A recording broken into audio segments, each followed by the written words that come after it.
မြတ်စွာဘုရားတတော်ထင်ရှားရှိစဉ်ကဟောကြားခဲ့သည့်ဓမ္မပဒကျမ်းတော်ကြီးအကြောင်းပဲဖြစ်ပါတယ်။အနောက်နိုင်ငံသားဘာသာအမျိုးမျိုးကိုးကွယ်သူတွေပြန်ဆိုခဲ့တဲ့ကဘာကျော်ကျမ်းကြီးဓမ္မပဒဆိုတာဘာလဲဘယ်နှခုနှစ်မှာပေါ်ပေါက်လာတာလဲ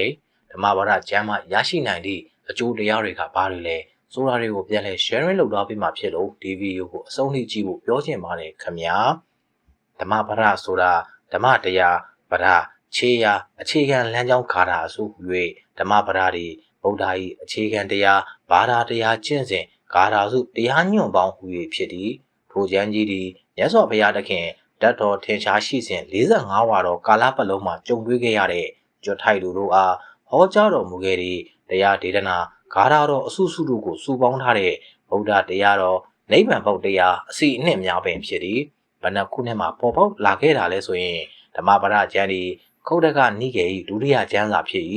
ခရစ်တော်မပေါ်မီ300စု BC 268မှာ232ခုနှစ်လောက်မှာအိန္ဒိယနိုင်ငံကိုအုပ်ချုပ်ခဲ့သည့်အာတောကမင်းကနိဂျေရတာမဏိထံမှဓမ္မဘာသာအဘမာဒကိုဂါထာများကြားရသဖြင့်ဗုဒ္ဓဘာသာဝင်အဖြစ်သို့ရောက်ရှိခဲ့သည့်ဆိုသည့်အချက်သည်ကထာကျမ်းနှင့်အလွန်နီးစပ်ပြီးဓမ္မပဒကျမ်းသည်ပထမတင်ကယနာတွင် BC 240တွင်ပေါ်ထွန်းခဲ့သည်ဟုမှတ်သားရပါသည်ဓမ္မပဒကျမ်းမှရရှိနိုင်သည့်အကျိုးတရားများမှာလောကီလောကုတ္တရာနှစ်ဖြာသောအကျိုးအတွက်တွင်တင်ဆုံးမချက်များပါရှိပါသည်ဒီဗီဒီယိုလေးကတော့ဒီလောက်ပါပဲခင်ဗျာနောက်ထပ်ဗီဒီယိုမှာတော့လောကီလောကုတ္တရာအကျိုးတရားတွေကဘာတွေလဲဓမ္မပဒမှာပါတဲ့အလွန်စိတ်ဝင်စားဖို့ကောင်းတဲ့မြတ်စွာဘုရားတတ်တော်ထင်ရှားရှိစဉ်45ဝါကာလအတွင်းဖြစ်ပျက်ခဲ့တဲ့မြတ်နှစ်ပေါင်း2500ကျော်ကလူနေမှုစနစ်တွေယဉ်ကျေးမှုအထွေထွေတို့ကိုတည်ခွင့်ရမယ်အပြင်အနာတပိဝိတာခဗိမတာရဥဒေနာဓမ္မဝါဒီ